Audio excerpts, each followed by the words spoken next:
This episode of Pencil vs. Pixel is brought to you by Treehouse. Start your free trial by going to pencilversuspixel.com/treehouse.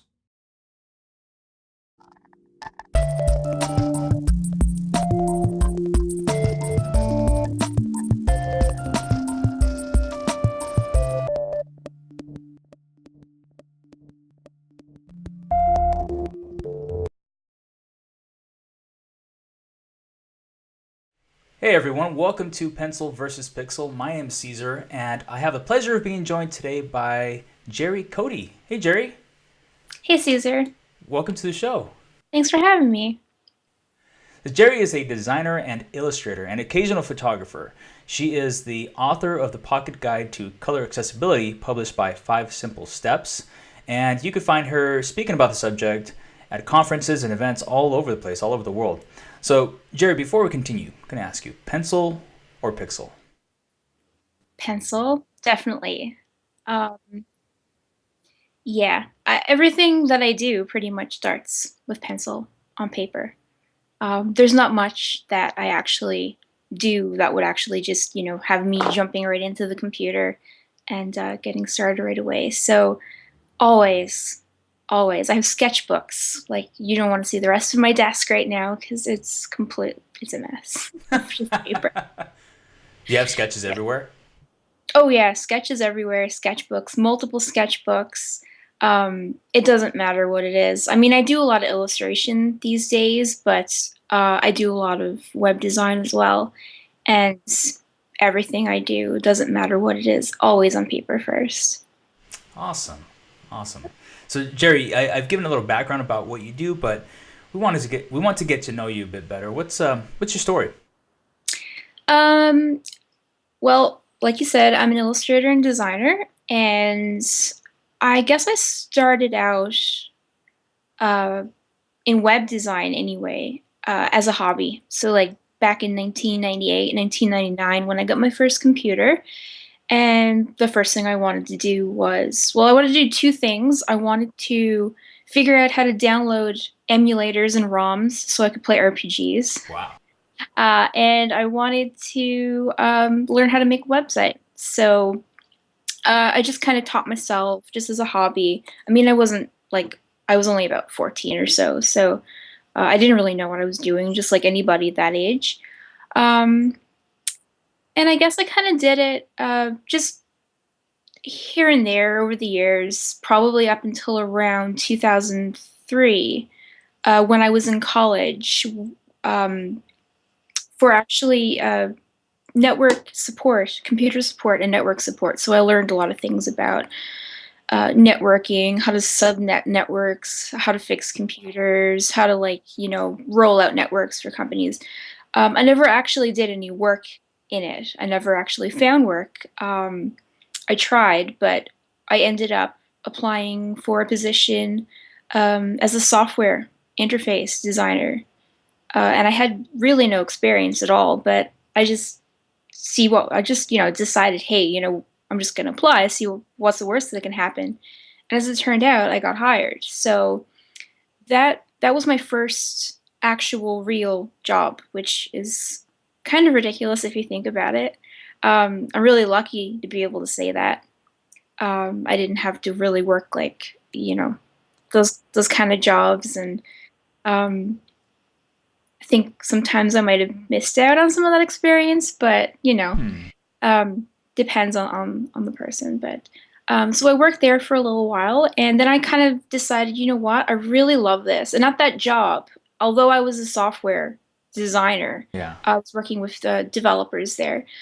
They also had me, of course, design their website and also do some print ads and all that kind of stuff. So um, I kind of realized I didn't really know what I was doing. Like I could get by, but I wasn't really like the best. So I decided to actually go back to school and do graphic design formally at college, which I did then. And um, I kind of got out of web design for a while because I was really interested in the print side of things. So I kind of put web design on the back burner for a while, and that was kind of an important time in the industry because it would have been around 2006, 2007 when everybody was really, really getting into CSS, and I was only familiar with table layouts and all that sort of thing. Um, so I had a lot of catch up to play after when I decided to actually get back into web design a few years ago. So um, I don't do as much print design anymore. I always kind of like if you look at my kind of history over the years, I kind of bounce back and forth. It's like web design, print design, web design, print design, but I it's mean, good 'cause I don't like being bored, you know? yeah, based on what on your work, it does seem like you've sort of merged the two together pretty well. I mean, even your design work, like illustrations. I mean, you could totally see it. Let's say, for example, your icons. They have a print quality to them, but they look really good online. Yeah, and that's kind of a style that I'm trying to develop my own style, of course, over the years because I mean, I guess this happens to everybody when they first start out. You just kind of try everything until you kind of find your own style. And that's kind of what I've been doing. Like, I really love the idea of working in illustration and web design together. So, I'm working on a project right now where I'm actually designing a website for a company, but I'm also doing all the illustrations for it. And that's like a dream project for me because I get to do both of it. And I really like being involved, through the whole thing. So, Absolutely, and that's a dream project for a lot of designers, really, to be able to do a bit of well, as much as possible, really. You yeah, know, a absolutely. little bit of both. Now you said that back in the age of 14, you were playing around with computers, kind of getting familiar with them. Before that, were you interested in getting yourself into a creative profession? Um, I always knew that I loved drawing and art, but I guess I didn't really understand, like, I didn't understand back then the difference between being an artist and being an illustrator. So I remember being in high school and I had a better idea of what I wanted to do then. I mean, not much, but um, I remember my high school art teacher basically telling me that I had to go to art school. And I didn't want to go to art school because at that point I realized that, I'm more interested in uh, the graphic design side of things, like actual like communication, like that sort of thing, and not actually doing art to kind of express myself because I was never really interested in that. I liked the idea of illustrating something for a purpose, whether that's for an ad or, uh, a, a book, children's book illustration. Like I've done some of that as well, but I don't think that I ever really considered art to be part of my career path.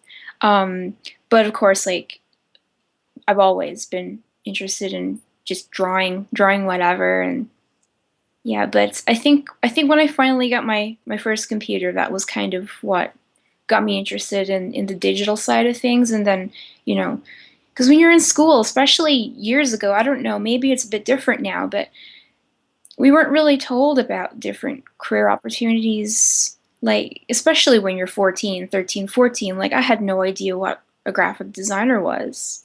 I had no idea. But when I finally found out, I was like, yeah, I want to do that.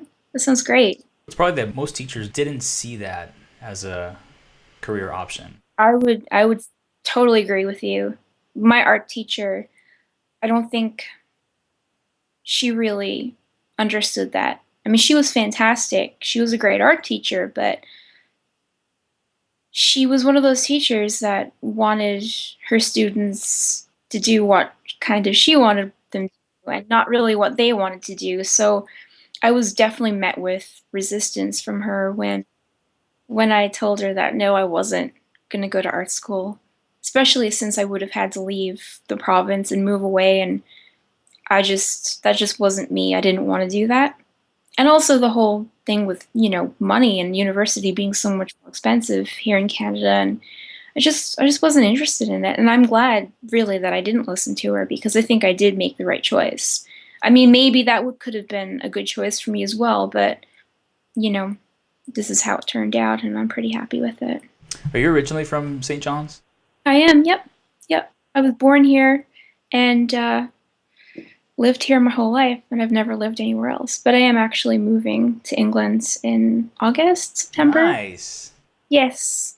Awesome. Yep. Congratulations. Thanks. I'm really excited. Oh, it sounds really exciting. It's a big move, Yeah, but it's incredibly exciting. So, that's what matters. yep. That's exactly what matters. So you're interested in the problem solving part of design, is what you're Yeah, saying, right? absolutely. That's really, I think, what has always kind of attracted me to that because I do like problem solving, but I hate math.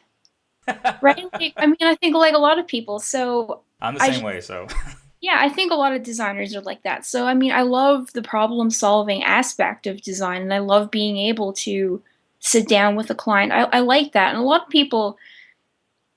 of people complain about clients, and yes, of course, there's always going to be bad clients no matter where you're working. But I do like that challenge of, being able to look at a brief or, meet with a client and read what they need, and then try to figure out what is going to be the best or like what's the most appropriate solution to what their problem is. And I like that. And sometimes I like that more than, just sitting down and doing whatever, which would be the more like say arty side of things because I don't really think that way. Like I like knowing what I'm doing it for a reason and kind of doing it to the best that I can. So that's really what has always kind of attracted me to, I think, the design industry for sure. awesome. So I'm gonna switch it up a bit here. Let's talk about your book. I have it here on my iPad actually. Is it already printed out? Is your pocket guide printed It's out? it's not yet, but Okay. I think it's going to be in the next series. So it hasn't been announced yet, and I don't really know much about it, but I'm pretty sure it will be out within the next maybe couple of months. I'm not sure yet, but it's very exciting. Super awesome. I've been looking forward to that because I've had Val Head on the show before, and we were talking about her book, and Hmm. I was telling her how I thought that the books were originally printed out, little pocket guides, Right. and then Hmm. sent out or sold digitally. But but yeah, I was really excited to get the book and couldn't find the printed version. I'm like, what's going on? And No, I finally know. figured out, okay, they don't have it out yet. Yeah. But I have yours right here. Let's see if we can see it. Kind of see it. Yeah. Yeah, you can see it. Yeah, color Sort of. accessibility pocket guide. So, what was it that motivated you into writing about this? When I was in college, one of my photography instructor actually was colorblind, and that was kind of the Oh, first time I really, sat down and thought about it. I was just like, how is this? How is he a photographer? And like, I mean, I just didn't really understand when I was back in college, and I always kind of had that in the back of my mind. And when I started writing more, uh, a couple of years ago, when I had my new website up, I just started thinking about things that I was really interested in, and I've always kind of had an interest in things like accessibility and actually, designing, making sure our websites are accessible to as many people as possible. And when I came um, across color accessibility, and just the more I researched about that topic, I was just like, we don't really talk about this enough. And I kept seeing examples, a lot of websites, and I think this is probably a little bit more common over the past few years with the way trends have gone in design, where we've kind of been leaning more toward, very subtle differences in color and contrast on different things. And um, I'm definitely not blaming Dribble here, but it is something that you do see on websites like that a lot when people put up their designs. And I'm just like, people won't be able to read that. People won't be able to read that if that's low contrast. If that's you know uh, your infographics. mm-hmm. I'm just looking at this, and the more I started to realize, and actually using some color simulators, like colorblind simulators, to see, I was just like, we really need to talk about this more and maybe work this into our workflow. And it's not going to take a long time. Like once you're aware of the problem, And you actually test it out a few times, like use your color oracle simulator or different tools. I think you're really gonna find that, it's gonna be easier for you to notice these problems up front and kind of be able to avoid it. So I just realized, I really want to write about this. I want to speak about this. So that's what I've been doing for the past couple of years. And I love color anyway, so as an illustrator, so Yeah, and it's definitely a great tool for all designers to check out. I've found it very useful for myself, so I've been able to use it for my projects, and it's really something that allows you to, once you have your design and you think you're already at the final stage, if you look back at something like this and refer to, how to properly use color so it could be accessible to everyone, mhm. um, sometimes you'll find out that, okay, my design isn't as good as I thought, and Yeah, let me rethink this. Let me try to do it a different way. yeah. You talk about this at conferences and different events. Um, would you say that this is what sort of led you into your speaking career? Yeah, I think so. I think one of the main things that kind of led to uh, me actually getting into speaking is just writing articles, writing things on my blog. Um, the more I found that I would write on my blog, the more that other people would say, "Hey, do you want to write an article for this magazine?" Or can I just get like can I get like a paragraph opinion that we could use in like a big feature, that sort of thing. And that sort of just kind of snowballed. And then actually, I was asked to do my first talk, and I actually didn't really have a topic in mind. But then I was like, you know what? I want to talk about color, and I want to talk about that because nobody really talks about it, and I kind of want to like own that space. And yeah, so that's kind of what I did, and it's still I still have some more color related projects, which are kind of coming up soon within the next month, which I don't think I can talk about yet, but if you follow me on Twitter, you'll be the first person to know. So What is it about speaking gigs that you like the most? I think just being able to share my knowledge and I feel like, you can't really guarantee that somebody's going to read an article, but if you're on stage, people are going to listen to what you're going to have to say, and it's a good opportunity to be able to just say everything that you want to say and just make sure that, well, unless people are like asleep or something in the audience, We um don't want that, no. no, I mean, I never did any kind of public speaking before, but I actually do enjoy it. It is a bit stressful.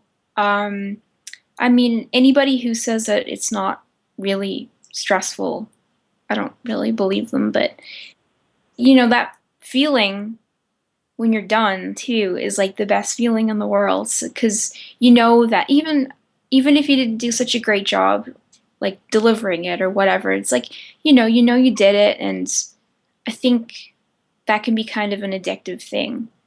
It's like an adrenaline rush, really. So I would never, like, if you asked me, or if you told me, say, 5 or 6 years ago, even that long ago, that I would be speaking on stage, I would say that you're crazy. I wouldn't believe it, but here I am, and I do like it. I actually haven't been doing any this year because I'm so busy, especially with the move. Yeah. Um, and I've got a lot of projects on my plate, so I haven't really been accepting um, many speaking opportunities this year. But I think I'll probably pick it up again next year. And I don't think it's a great idea to keep speaking if you don't feel like you have something to talk about. And I mean, I have been talking about color a lot right now over the past couple of years.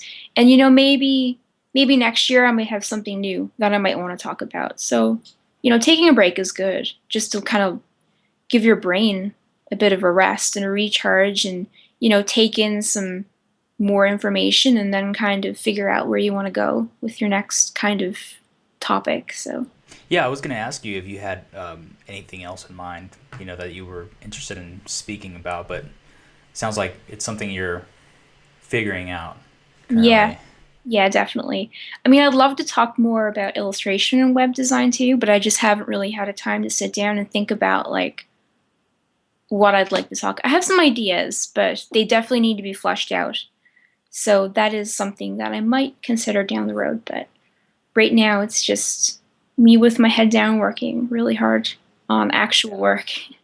Do you feel the same way about possibly writing another book? Yeah, I actually sort of may be writing another book. That's one of the things I have going on right now. Awesome. I don't really want to say anything about it because it's not one of those things where I know that I'm definitely going to be doing it. It's one of those things where I actually have to do a proposal for it. So I actually Mm. have been approached by a publisher and they asked me if I was interested. I said yes. And now the next step is to actually do a proposal, like a sample, which they will then go back to their other publishers, I believe based in the US. And then if they actually like it, we will like actually go ahead sign the contract. So that won't actually start until September or October if they actually do, you know, take it on. So that's one of the things is that proposal on my plate right now. So Jerry, can you share a time when you've had a big challenge and something didn't go the way that you wish it would? What happened and how did it work out at the end? I think I've been pretty lucky when it comes to client projects. I'd say probably the worst that's happened, which has probably happened to everybody, is having it kind of go off the rails with timelines, which happens all the time, really. Um, I would say probably one of the biggest things for me, in terms of things going wrong, probably would be just side projects that I always want to do, and I just never ever get them done.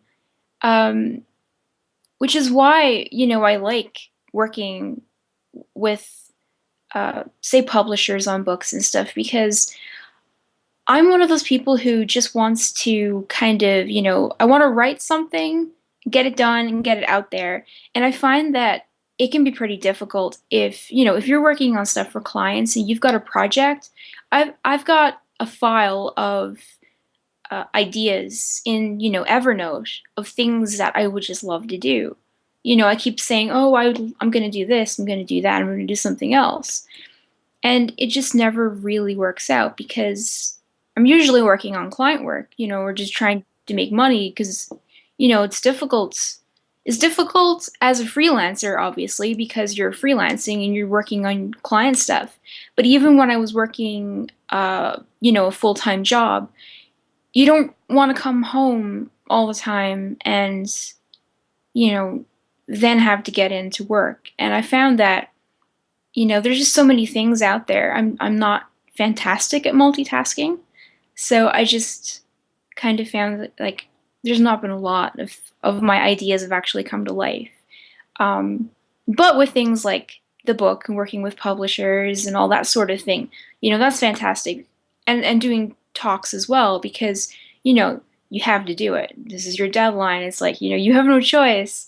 So that's always great. I just find that, managing time is not easy. It really isn't. But you have to do it. You got to do what you got to do. And if that means your projects, your own personal things kind of have to go on the back burner, well, then that's kind of what they have to do. But Are I you haven't really been freelancing. I've actually been freelancing. I just realized for just over a year now. I left the company that I was with back on March the 1st of last year. So, yeah. So I actually haven't been running into too many problems yet, which is great to say for my first year of freelance. I'm Yeah, I was going to really ask you. That happy was my with it. next question. Actually, if you plan on continuing to freelance. I think so. I mean, anything could happen, especially when I move.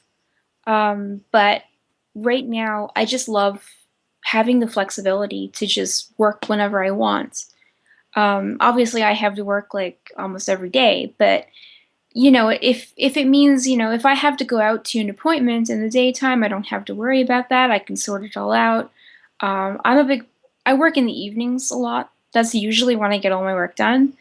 and that's fine. So I can't really imagine right now going back to a full-time job in an office, but you never know. I'm definitely not against it. Anything can happen down the road. So, yeah. Absolutely. Jerry, I wanted to ask you if there's one piece of advice that you could give to an aspiring writer, someone that would like to write a book, if you have one piece of advice that you would give, what would that be? I would say to make sure that you always write. Like, and it's something that I never would have imagined myself saying coming out of college because I didn't think that I was good at writing. And I wouldn't say now that I'm a very confident writer because it's not something that I ever really focused on in school. I put all my efforts into design and technology, and things like math and writing weren't really things that I kind of focused on.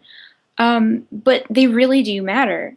And having good writing skills is going to help you, uh, get your work noticed, even if you have great ideas, but you don't do such a good job at explaining them, or if you're not such a great writer, just try to work on that, and that's really going to help your work get noticed. And that for me definitely led to speaking, which then leads back to more writing, and it just kind of snowballs from there. And it's not something that I ever imagined myself doing, but I do it a lot. And it's good. It's definitely something that I think a lot of designers will have to get used to. And not only that, it's helpful in developing your writing skills and your speaking skills. That's also going to help in, explaining your work to clients in like a client pitch or writing about your project. So it's not just about, I want to get on stage and do a talk. It's about being able to communicate your ideas with an audience, whether that's somebody at a conference or if that's somebody in a boardroom and you have to actually explain your work to the client. So it is definitely an important skill. And I think if anybody thinks that they can kind of just get by solely on how their look works, um, I think you have to be actually like the top of your league in order for that to happen. Like you really need to you need to promote yourself. You promote yourself through writing as well. So that's what I would tell people.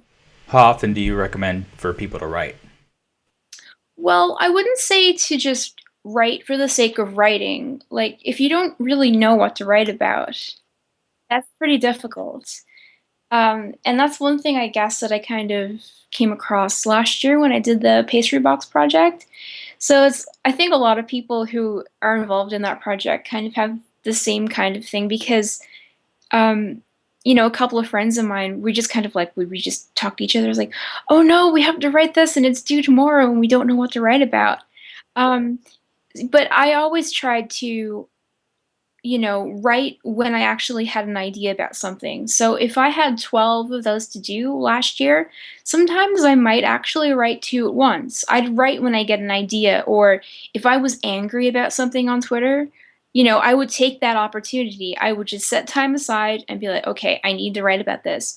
And that doesn't mean that I'm going to post it right away. It's just something that I'll have. So personally, I will have an Evernote file, and I just love Evernote, and I'll just have all these ideas for blog posts or things that I can write about, and just kind of have them on hand. So, you know, I I have noticed a few articles here and there written by people where it just kind of seems like they're just writing for the sake of having something to post, and there isn't really like a whole lot of you know Substance. substance to the actual post itself. So I kind of try to avoid that and just kind of only write when you really feel like you have something to say.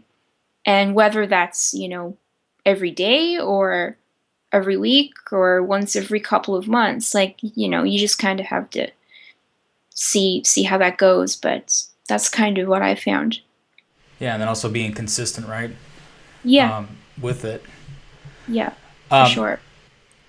One of the questions I was going to ask you is what piece of software do you makes your life easier. And you've mentioned Evernote a couple times Yeah, I already. love Evernote. Is there anything else that you would recommend for designers or creatives out there to use to make their workflow a little bit better or bring out more ideas?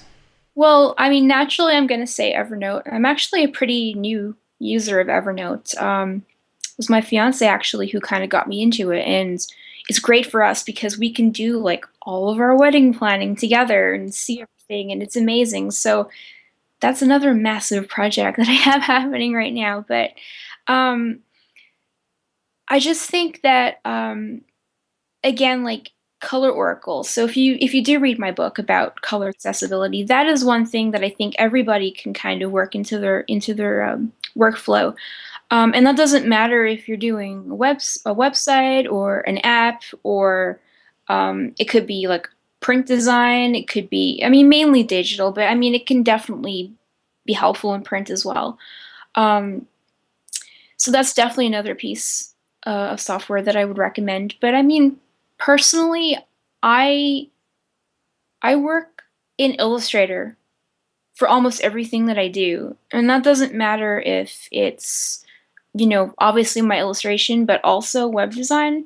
And a lot of people might think that's a bit strange, but I find that Illustrator for me, there's other apps, of course, that I want to get into. I want to take a look at Sketch and all those sorts of things, but I just haven't really had a lot of time yet to kind of to jump into those. But I feel like Illustrator for me, I'm so fast in it, and I'm not one of those people who are like, oh, you can't design websites in Photoshop, you can't do this, and some people say that designing in the browser is the only way to do it. I think you have to do what you're the most comfortable in and what's going to be fastest for you and what's most efficient. And for me, it's Illustrator because I've been using it for so long, and I can easily mock up just a basic website with just wireframes, nothing too, detailed, because I don't believe in finishing, everything. You're just going to have to redo it again in HTML and CSS. But um, for me, that just is going to give me an idea of how the finished product is going to look without having to spend much time on it. And then I can get it into the browser when I'm like fairly confident that it's going to work. And then I'll just go from there. But that's my process, and obviously other people are going to have different tools and different ways of working. But yeah, Evernote and Illustrator, I think I could live on those. Awesome. What about books? Any books that you recommend? Um, I wish that I had all the time to read all of these books behind me, but I actually don't. So I'm going to take a look. Um, I love this book. This is a great book. This is a book called Color, and it's basically it's almost like a curated collection of quotes about color from like artists, filmmakers, everything. And I just think this book was really fascinating. It's edited by David Batchelor. It's not actually like written by him because he's basically curated all these things. But if you're interested in color at all, I would highly recommend it. Um, there are so many different famous artists and filmmakers and everything in here. So it's a great book. I would Wow. recommend it. I love it. It's great. I use it a lot for just inspiration if I'm writing about color, or um, just I'll just pick it up every now and then, and I'll always discover something a bit interesting in it. So it's good. It's not a technical book. You just say it's No, technical? it's not a Oh, it's not technical book, technical. which is why I read it. Nice, nice. Well, that's definitely going to be a really great read, and you'll be able to find this the links to this book and everything we talked about here with Jerry on pencilversuspixel.com. That's pencilvspixel.com slash Jerry Coady. Jerry, before we wrap it up, wanted to ask you, where can we find you online and how can people get in touch? You can find me on my website at hellojerry.com. That's with one R. And you can find me in the same place on Twitter at Hello Jerry. And Also on Dribble at Hello Geri. Those are the three big, Nice. And that's three websites. Hello Geri. Yep, that's right. Hello Geri. So Hello Geri, you can find her on Twitter, Dribble, and also hellogeri.com. Geri, thank you so much for being on the show today. Thanks, user. Thanks everyone for joining us, and we'll see you next week.